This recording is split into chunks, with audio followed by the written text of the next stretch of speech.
ഇത് റിലൈഫിൻ്റെ display separator കേട്ടോ. Model number വരുന്ന RL-918V. കുറച്ചായി ഇറങ്ങിയിട്ട്. മോഡൽ ഇപ്പോൾ ഡിസ്പ്ലേ സെപ്പറേറ്റർ അങ്ങനെ ചെയ്യലില്ല, പിന്നെ കൂടുതൽ എൻക്വയറി ഉണ്ടായതിനെ കൊണ്ട് ഇപ്പോൾ സാധനം എടുത്തതെന്നുള്ളൂ ചെയ്യാൻ.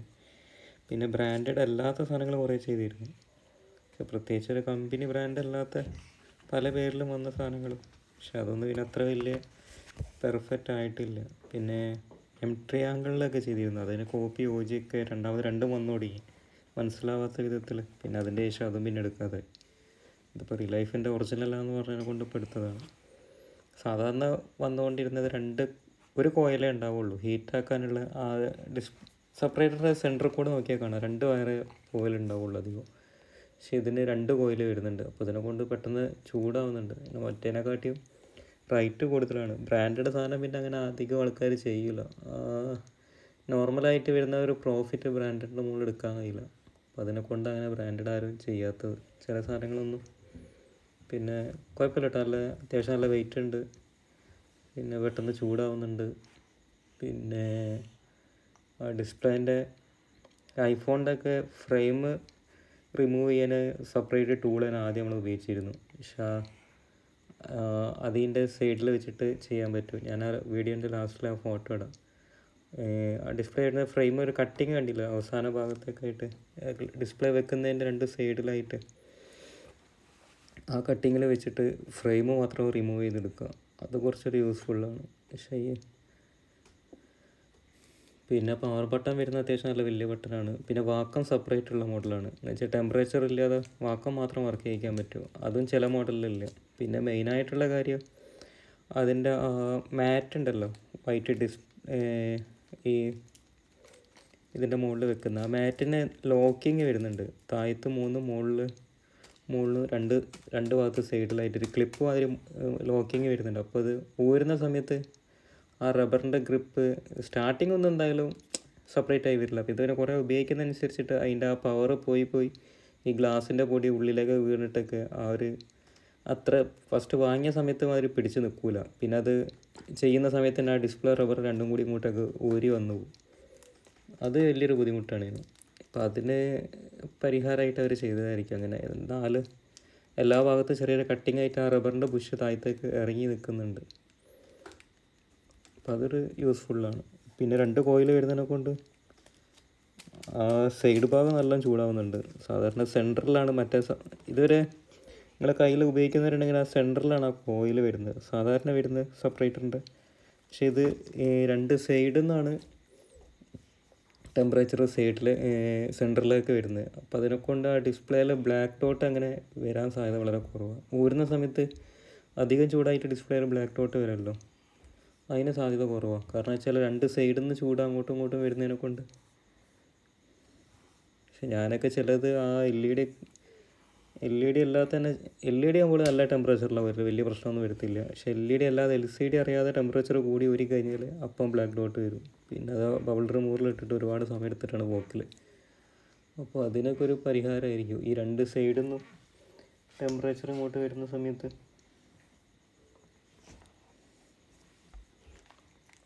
പിന്നെ ഇതിൻ്റെ മുകളിലത്തെ റബ്ബറിൻ്റെ മാറ്റ് മാത്രം സാധനം ഇപ്പോൾ വരുന്നുണ്ട് കേട്ടോ, വലിയ മോഡലിലും ഉണ്ട് ചെറിയ മോഡലിലും ഉണ്ട്. പക്ഷേ ഇതിൻ്റെ മാതിരിയുള്ള കട്ടിങ്ങുള്ള മോഡലല്ല. പിന്നെ ഇതിൻ്റെ കൂടെ നമ്മളെ ആ ഡിസ്പ്ലേ സെപ്പറേറ്റ് ചെയ്യുന്ന കമ്പി ഇടുന്ന 2 റോള് വരുന്നുണ്ട്. കൈ പിടിക്കുന്ന എന്തെങ്കിലും സ്ക്രൂ ഡ്രൈവറിൻ്റെ മുകളിലോ കൈയിൻ്റെ മുകളിലൊക്കെ ചുറ്റിയിട്ടൊക്കെ ചില ആൾക്കാർ വരൽ. അപ്പോൾ അതിന് വേണ്ടിയിട്ട് ആ ചെറിയൊരു ഹാൻഡിൽ മാതിരി കമ്പി വരുന്നുണ്ട്. സെപ്പറേറ്ററിന് റിമൂവിൻ്റെ ആ കമ്പി ഇടാൻ വേണ്ടിയിട്ട്. പിന്നെ ഇപ്പം എന്താ പറയാനുള്ളത്, പിന്നെ എല്ലാവരും പൊതുവേ ഗ്ലാസ് വരുന്ന സമയത്ത് ഈ ഡിസ്പ്ലേൻ്റെ സൈഡിലുള്ള പെയിൻറ്റ് പോക്കിയിട്ട് വരുന്നതാണ് ഏറ്റവും നല്ലത്. അപ്പം അങ്ങനെ ആകുമ്പോൾ പോളറൈസർ പോകാൻ വളരെ സാധ്യത കുറവാണ്. ഞാൻ പിന്നെ പണ്ടേ അങ്ങനെ തന്നെ ചെയ്തുകൊണ്ട് ഇരിക്കുന്നത്. ഈ ഡിസ്പ്ലേ 3 ചെയ്യുന്നപ്പോൾ ഫുള്ള് പോയ ഡിസ്പ്ലേ ഷോപ്പിൽ നിന്ന് വെറുതെ ഡെമോ ചെയ്യാൻ വേണ്ടി എടുത്തുകൊണ്ടാണ്. ഇപ്പോൾ കംപ്ലൈൻ്റ് ആയി ഓൾറെഡി ഫുള്ള് ഉള്ളിലൊക്കെ പൊട്ടിയ ഡിസ്പ്ലേ ആണ്, ജസ്റ്റ് കാണിക്കാൻ വേണ്ടി എടുത്തതേ ഉള്ളൂ. ഈ ഡിസ്പ്ലേൻ്റെ സൈഡിൽ വരുന്നൊരു കമ്പി ഏത് ഭാഗത്തു നിന്നാണോ തുടങ്ങുന്നത് ആ ഭാഗത്ത് ജസ്റ്റ് നമ്മൾ ഈ ടൈപ്പ് ബ്ലേഡ് തന്നെ ഉപയോഗിക്കണം. മറ്റേ ബ്ലേഡൊക്കെ ഉപയോഗിച്ചാൽ ചിലപ്പോൾ ഡിസ്പ്ലേ പൊട്ടിപ്പോവും. എല്ലാ നോർമൽ ഷോപ്പിലും കിട്ടുന്നതാണ്, വലിയ വില ഒന്നും ഇല്ലാത്ത ബ്ലേഡാണ്.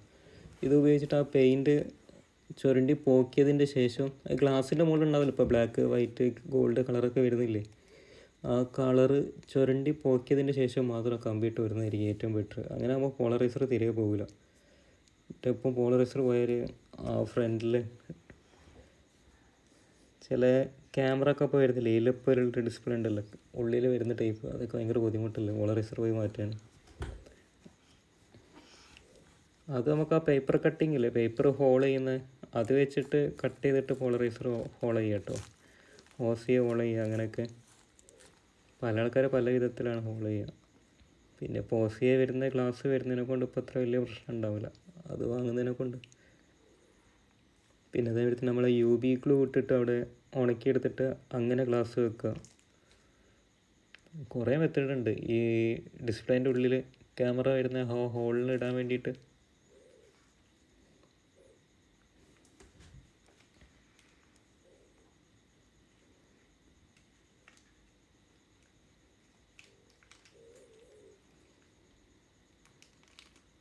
കാറ്റലോഗ് ആകെ 2 പേജേ വരുന്നുള്ളൂ.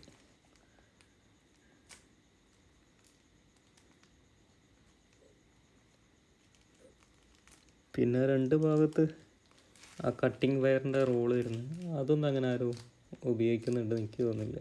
അങ്ങനെ അത്ര താത്തി വലിച്ചിട്ടൊന്നും ഗ്ലാസ് ആരും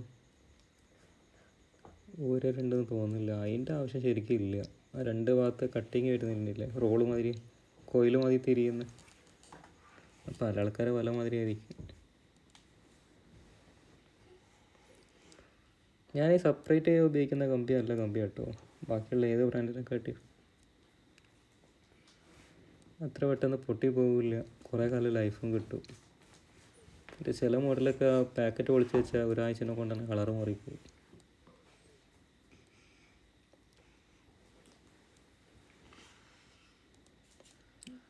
ഈ ബ്ലേഡിൽ ഇപ്പോൾ ഉപയോഗിച്ചുകൊണ്ടിരിക്കുന്നത്, ഈ ബ്ലേഡ് വെച്ചിട്ട് ആ പെയിൻറ്റ് പോക്കിയതിൻ്റെ ശേഷം മാത്രം ഗ്ലാസ് ഊരിയാൻ തുടങ്ങിയാൽ മതി.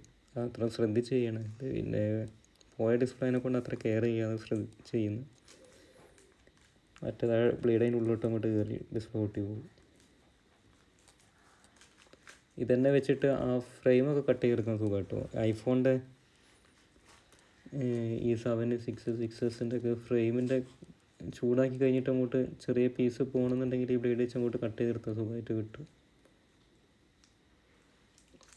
നമ്മൾ ആ കമ്പി കയറുന്ന 4 സൈഡ് ശരിക്കും നല്ല ഗ്ലാസ് പെയിൻറ്റ് പോയിട്ട് ക്ലിയറായിട്ട് കാണുന്ന മാതിരി ആയി കഴിഞ്ഞിട്ടുണ്ടെങ്കിൽ ആ സമയത്ത് ഊരിയാൽ മതി. അപ്പോൾ അങ്ങനെ ആകുമ്പോൾ ഒരു കാരണവശാൽ പോളറൈസർ പൊട്ടില്ല. ഏതെങ്കിലും ഒരു സൈഡ് ചെയ്താൽ മതി, 2 സൈഡ് ചെയ്യാൻ പറ്റുമെങ്കിൽ ചെയ്യാം, കുഴപ്പമൊന്നുമില്ല.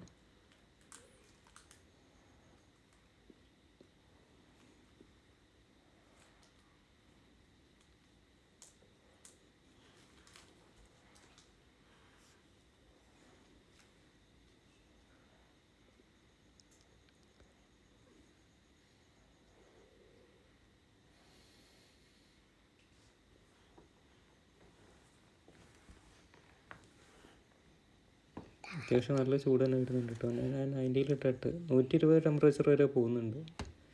ഒരു 80-90 തന്നെ ധാരാളമാണ് ഊരാൻ. പിന്നെ ഒരു 120-ലൊക്കെ ഇട്ടിട്ട് ചെയ്യാൻ പറയുന്നത് ഈ ഫ്രെയിം ഊരാൻ വേണ്ടിയിട്ടാണ്. ഫ്രെയിമിൻ്റെ സൈഡ് കട്ട് ചെയ്തെടുക്കാൻ വേണ്ടിയിട്ട് 120-ലൊക്കെ ഇട്ടിട്ട് ഊരിയെടുക്കുന്നു.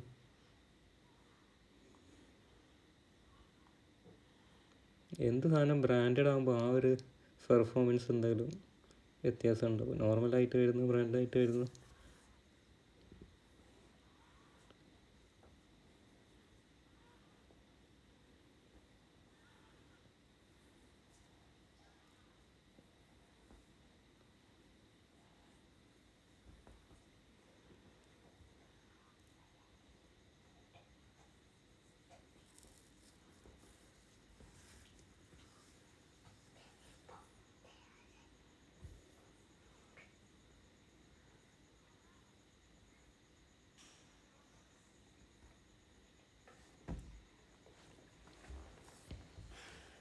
തൊണ്ണൂറിലിട്ടതിനെ കൊണ്ടായിരിക്കും പെട്ടെന്ന് ഊരി കിട്ടുന്നുണ്ട്.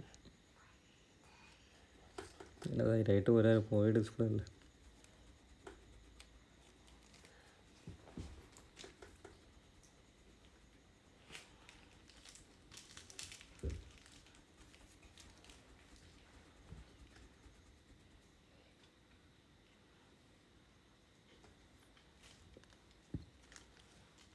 ഇത് ഉള്ളിൽ ഫുള്ളായിട്ട് പൊട്ടിപ്പോയി ഡിസ്പ്ലേ ആയിട്ട് അടിഭാഗം.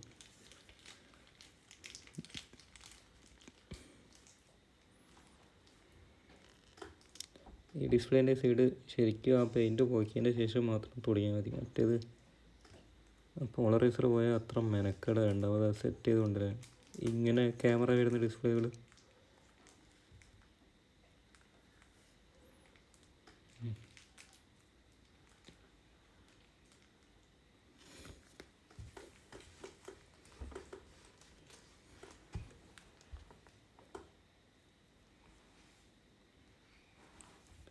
ഈ പഴയ ഡിസ്പ്ലേകളൊന്നും ഇതുവരെ എല്ലാവരും ഒഴിവാക്കുക ചെയ്യുക. ഇപ്പോൾ അത് എടുക്കാൻ ആൾ വന്നു തുടങ്ങുന്നുണ്ട് കേട്ടോ. ഈ ഡിസ്പ്ലേ സ്ട്രിപ്പൊക്കെ മാറ്റി തുടങ്ങുന്നതിനെ കൊണ്ട് പഴയ ഡിസ്പ്ലേ ഇപ്പോൾ പൈസ ഒന്നെടുക്കാൻ ഇന്ത്യക്കാർ വരുന്നുണ്ട്. അപ്പോൾ ഇനി അങ്ങോട്ട് ഒഴിവാക്കണ്ട, കയ്യിൽ വെച്ചോളൂ. 2 ചാക്ക് 3 ചാക്കൊക്കെ ആകുമ്പോഴേക്ക് ആരെയും വരിക. ആ സമയമൊക്കെ ആകുമ്പോഴേക്ക് എല്ലാ ഭാഗത്തും ആളെത്തിത്തോളും.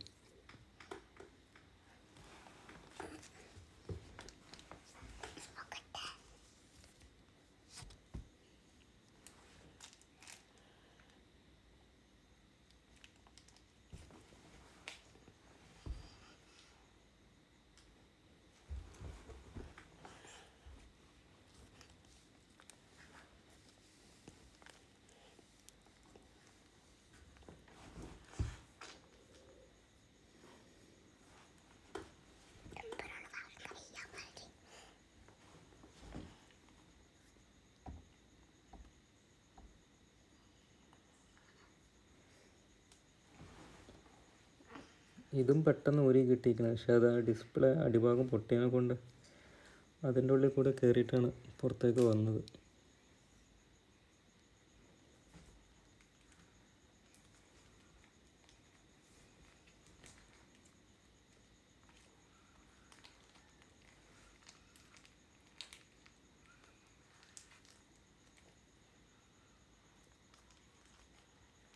ഓഫാക്കാൻ ഓണാക്കാനൊക്കെ വലിയ ബട്ടനായതിനെ കൊണ്ട് സുഖം, പെട്ടെന്ന് കഴിയുന്നുണ്ട്.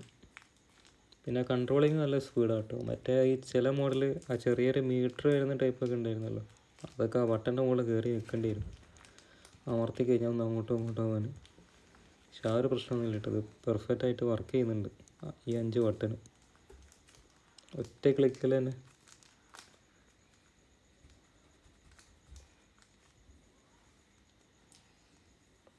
ഈ ബാക്കിയുള്ളതൊക്കെ എല്ലാ ബ്രാൻഡ് അല്ലാത്ത സാധനങ്ങളൊക്കെ വെറുതെയാണ്. കുറച്ച് ഒരു 6 മാസം 3 മാസം കഴിയുമ്പോഴേക്ക് അതിൻ്റെ വാക്വം ആ ഒരു ഇത് കുറയും. പിന്നെ ഡിസ്പ്ലേ അതിൻ്റെ മുകളിൽ നിൽക്കില്ല, പേപ്പർ വരുത്, ആ വൈറ്റും ഇങ്ങോട്ടും സെപ്പറേറ്റ് ആയി വരും. ഡിസ്പ്ലേ വരുന്ന സമയത്ത് തന്നെ ആ മാറ്റും ഡിസ്പ്ലേ എല്ലാം കൂടി ഒന്നായിട്ട് ഇങ്ങോട്ട് സെപ്പറേറ്റ് ആയിട്ട് വരും. പക്ഷെ ആ മാറ്റ് എന്തായാലും ഇങ്ങോട്ട് വരില്ല എന്ന് ഉറപ്പാണ്, ആ ലോക്കിങ് ഉണ്ടായതിനെ കൊണ്ട്.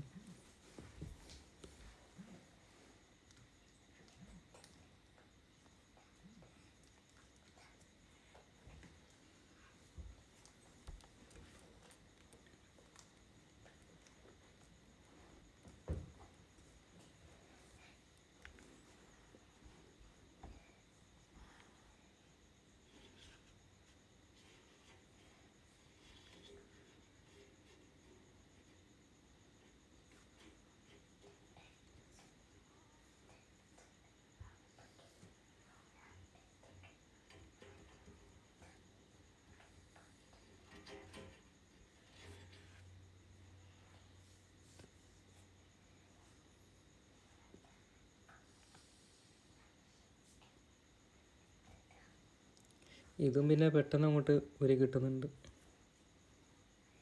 ഇപ്പോൾ 3ാമത്തെ ഡിസ്പ്ലേ ചെയ്യുന്നത്.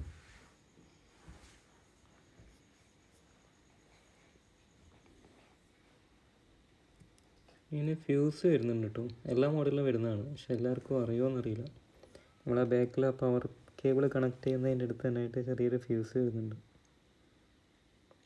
ഒരുവിധം എല്ലാ മെഷീനും വരുന്നുണ്ട്. ആ ക്ലിപ്പ് ഊരി കഴിഞ്ഞാലേ കാണുള്ളൂ.